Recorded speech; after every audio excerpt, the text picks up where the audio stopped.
আসসালামু আলাইকুম আপুরা। ঈদে আমরা অনেকে বাড়ি খাবার খেয়ে ক্লান্ত হয়ে গেছি। এই কারণে ভাতের সাথে আমরা এই টক আম ডালটা বানিয়ে খাই। শরীরটা খুবই হালকা লাগবে। চলুন কিভাবে বানাতে হয় আমরা দেখি। প্রথম আমগুলো ধুয়ে ছিলে নেবেন, তারপর ছোট ছোট টুকরা করে নেবেন। আমি প্রেসার কুকারে করেছি, আপনারা পাতিলায় করে নিতে পারবেন। এটা খুবই সিম্পল রেসিপি। আম সিদ্ধ করতে 4-5 কোয়া রসুন, 1 চিমটি হলুদ, স্বাদ মতো লবণ দিতে হবে।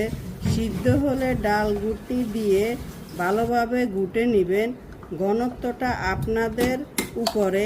একটু নারকেল বাটা দিয়ে ফুটন্ত গরম পানি দিয়ে 3-4 মিনিট রান্না করে নেবেন। প্রথমে রসুন কুচি দিয়ে ভাগাত দিবেন, তারপরে শুকনো মরিচ এবং 5 ফোড়ন দিয়ে ভাগাত দিবেন। 2 বার ভাগাত দিতে হবে। স্ক্রিনে ফলো করবেন। আপনারা রেসিপিটা ট্রাই করবেন, ট্রাই করে আমাকে কমেন্টে জানাবেন।